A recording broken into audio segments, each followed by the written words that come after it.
Imagine a packed dance floor, the bass reverberating through the air, strobe lights painting the crowd in flashes of electric color, drinks flowing, the city's most stylish mob mingling, and the energy at its highest amid this vibrant chaos. Last night, Atlanta's trendiest nightclub transformed into an unforgettable battlefield of emotions, drama, and confrontation. Unbeknownst to the partygoers, Lil Scrappy was their target. He is renowned for illuminating any space with his contagious charisma. The tension gradually increased with a few acerbic glances, quiet conversations, and a storm simmering beneath the surface. And then it happened. The atmosphere went from joyous to stunned in an instant. Words became heated, and soon the dance floor center transformed into a scene that no one could ignore due to some jumbled. It wasn't just a disagreement, it was a full-fledged altercation that left the entire club buzzing. What made Kirk and Jock confront Scrappy so bravely, and how intense did it get before security finally intervened? The night was young, but the energy inside the Atlanta nightclub was already at its peak. It was the kind of night people talk about for weeks without loud music. The main dance floor was a mass of moving bodies swaying to the DJ's latest set, with strobe lights flickering in time with the heavy bass and a crowd that seemed to get more electrified by the minute.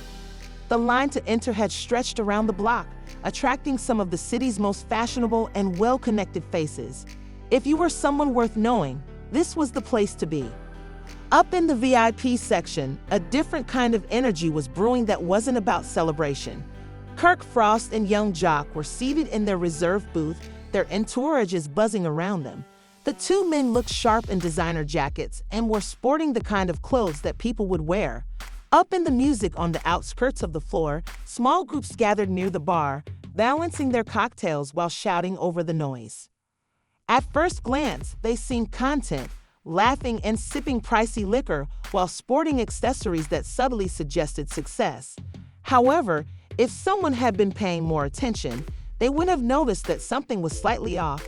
Kirk's smile didn't quite reach his eyes, and Jock's laugh came a fraction of a second too late. There was a certain edge to their interactions that hadn't been present on any of their previous high-profile nights out, and those around them either didn't. Across the room in another VIP booth, Lil Scrappy was the focal point of a scene where Kirk and Juke appeared reflective. Scrappy radiated pure charisma as he rose from the crowd with ease, his laugh booming over the music, his arms moving in time with the beat, and his infectious smile surrounded by a close-knit group of. Drinks were raised quickly, and many people stopped by to pay their respects. Scrappy had long been known for having a magnetic personality that transformed ordinary evenings into unforgettable occasions, and tonight seemed no different. However, behind the scenes, things weren't as carefree as they seemed. Kirk and Juke exchanged a series of glances towards Scrappy's booth, which wasn't immediately apparent. The subtle signs started to accumulate as the minutes went by. Kirk leaned closer to the Jock, his mouth moving quickly as the music roared on. Jock's expression darkened for a moment, but then he nodded and kept his eyes fixed on Scrappy. Whatever they were talking about, it was obvious that it wasn't small talk, and the tension started to radiate outward. A waitress bringing a tray of drinks to their booth hesitated when she felt the shift, her eyes flickering from Kirk's set. The energy at Scrappy's table continued unabated as she put the tray down without saying anything and hurried on. He was in his element, taking a break from his seated group to head toward the dance floor, clinking glasses with a few familiar faces along the way. If he knew that the other side of the club was watching him, he didn't show it. Jock watched him go, his jaw tightening as he leaned closer to Kirk. He spoke in a voice that was just loud enough to be heard over the pounding bass, and Kirk didn't answer right away.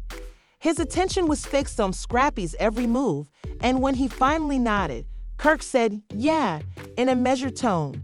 The three men had been in the same circles for years, going to the same events and running into each other on the same stages, and their public interactions had frequently seemed cordial. It wasn't just about the man himself, it was about what he stood for. Scrappy's carefree attitude and growing popularity were perceived by some as a threat, especially if it came at the expense of others in the same situation. In addition, his self-assured personality and reputation for speaking his mind made him both a beloved and polarizing figure for Kirk and Jock. As the DJ switched to a new song, the dance floor erupted, the lights flashed more quickly, the crowd grew closer, and the night's energy reached a new peak. Kirk and Jock got out of their booth, and without saying anything to their group, they started to weave through the crowds, creating a path that led directly to Scrappy. Meanwhile, he was completely engrossed in the music and gestured to a few fans from the edge of the dance floor.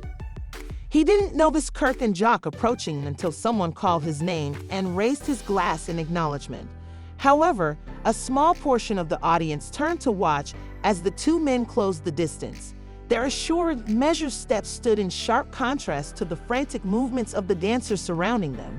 By the time Scrappy looked up, it was too late to avoid them. Kirk stopped a few feet away, pocketing his hands, while Jock took a step closer. As a sudden heavy silence descended upon their immediate area, the music seemed to fade into the background. Scrappy lowered his drink a little, his smile dimmed, and his posture straightened as he assessed the situation. "What's going on, fellas?" Scrappy asked in a casual but cautious tone, and his crew, still seated in the booth, shifted uneasily. A couple of them stood, their eyes fixed on Kirk and Jock, indicating the unspoken tension between the two groups was evident, and the small group of people watching leaned in, sensing that something was going to happen. Kirk didn't respond right away, instead glancing at Scrappy, whose expression was unreadable, before he finally said, "You've been running your mouth." His voice was low, even causing drama, and Scrappy raised an eyebrow, his hand tightening around the glass. "I don't know what you mean," he said, his voice lacking its typical tone. He looked confidently back at his booth, where his crew was now on full alert. A few whispered to each other, but no one moved, and he knew that Scrappy was the one in this confrontation. He turned back to Kirk and Jock, studying his posture, and said, "If you have anything to say, say it." Jock stepped forward, closing the distance between them. His body language was calm, but there was no mistaking the tension in his eyes. "We've got plenty to say," he said, his voice sharp enough to cut. Scrappy didn't back down through the noise, and if you're smart, you'll listen. "Oh, yes," as he asked, his tone edged into defiance, and his free hand balled into a fist at his side. For the first time, he appeared ready to defend himself, taking a small step forward and now standing almost toe-to-toe with the Jock. The crowd around them shifted uneasily, with some moving back and others moving closer, drawn by the allure of a conflict that was developing in the nightclub. The area where Kirk Frost, young Jock, and Lil Scrappy stood had transformed from a place to dance and drink to a hot of tension. The music continued to pound, the lights continued to flash, and people continued to laugh and dance around them. But in this particular corner of the room, the atmosphere was entirely different. Everyone who was close enough to witness what was happening held their breath, and their eyes darted between the three men, indicating that Scrappy's crew was now on high alert. Scrappy was no stranger to conflict, but something about this felt different. This wasn't a heated exchange on a TV, set with cameras rolling. This was real life, and the stakes were personal. Some stood while others were covered near the booth, engaged in hushed but urgent conversations. A couple of them exchanged uneasy glances as they attempted to read the situation. He pointed the finger at Scrappy, saying, "You've been talking out of line and spreading lies.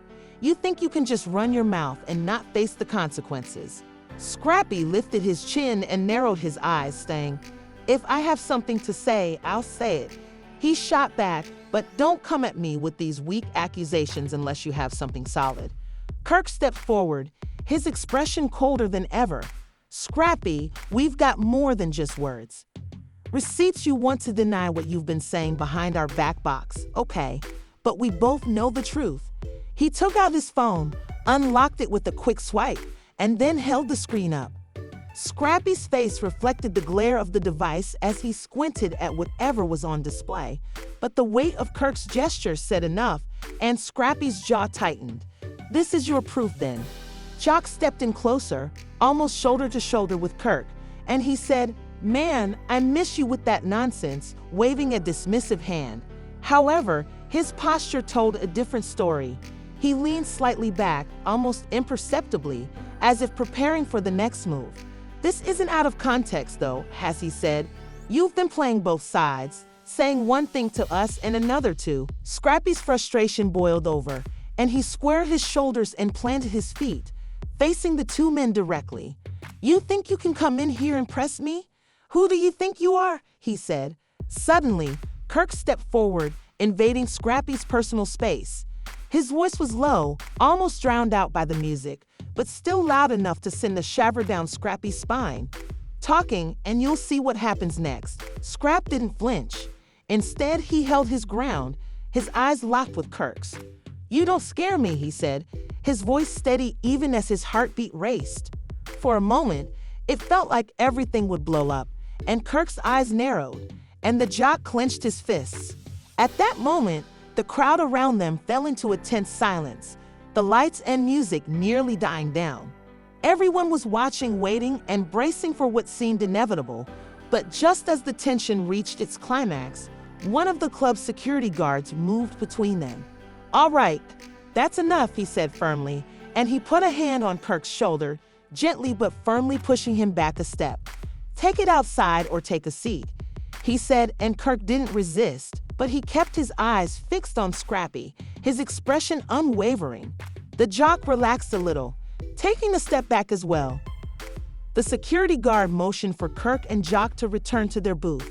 In an unwavering tone, he stated, "I am not concerned with your identity. However, this is not the appropriate venue for such matters."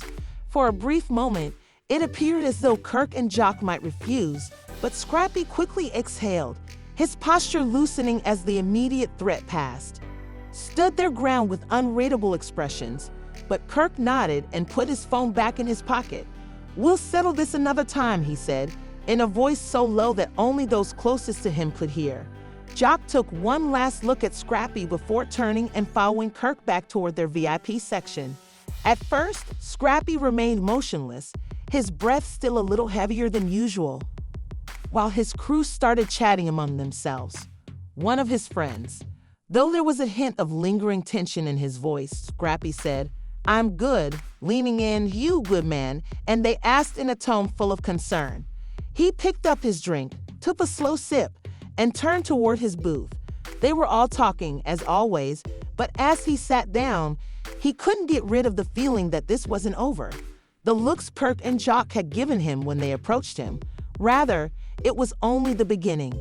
As the night wore on, the tension persisted. Kirk and Jock had gone back to their booth, but instead of drinking and talking like they used to, they were sitting quietly with their faces fixed in stone and their eyes occasionally wandering to Scrappy's side of the club. The dynamic between them had changed.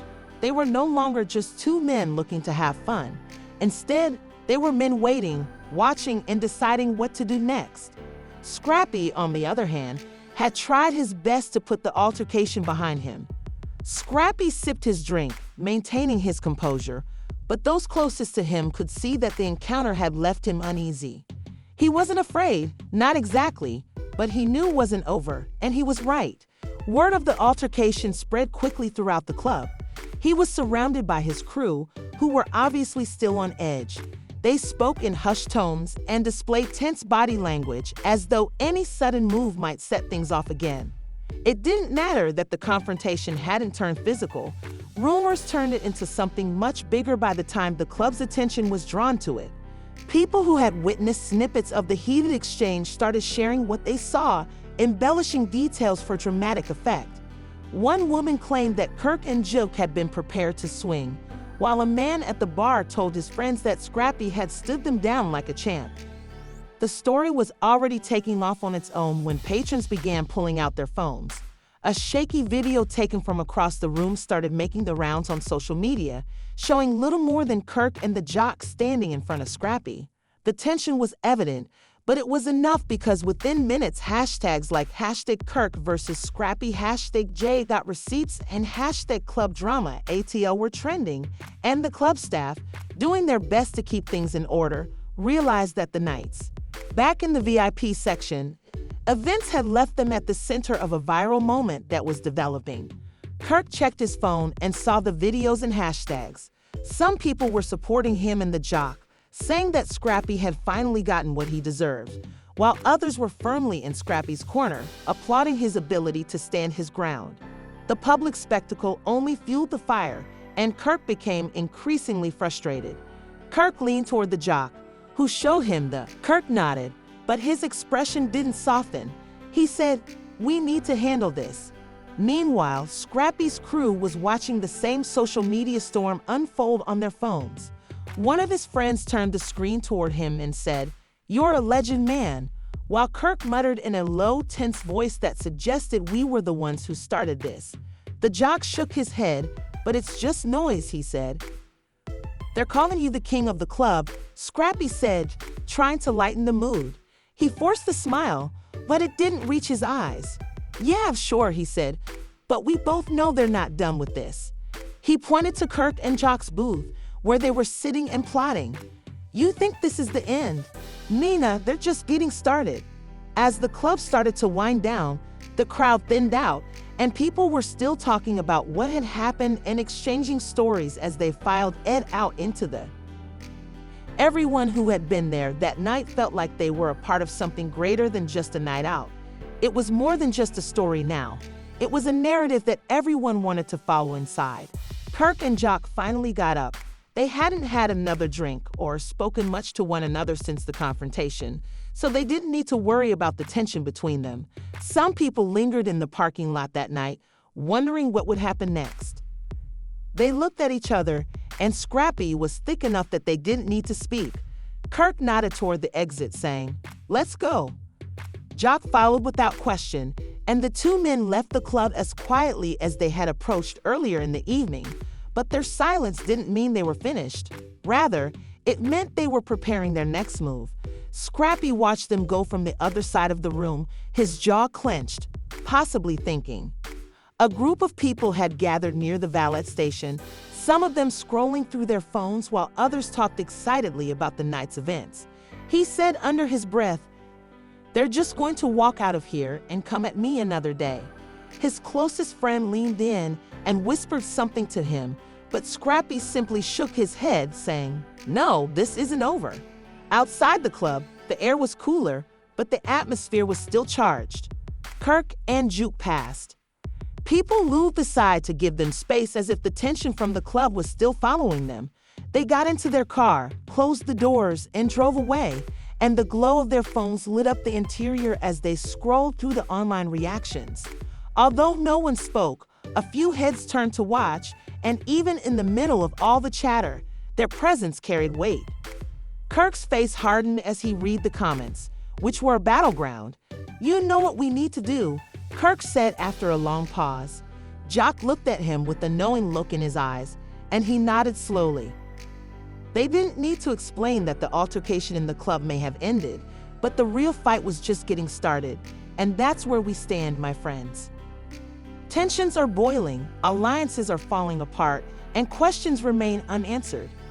Now it's your turn to share your thoughts on what actually transpired in that nightclub. Do you think Kirk and Jock have something to prove, or is Scrappy just the latest victim of some backstage drama? Please share your thoughts in the comments section below.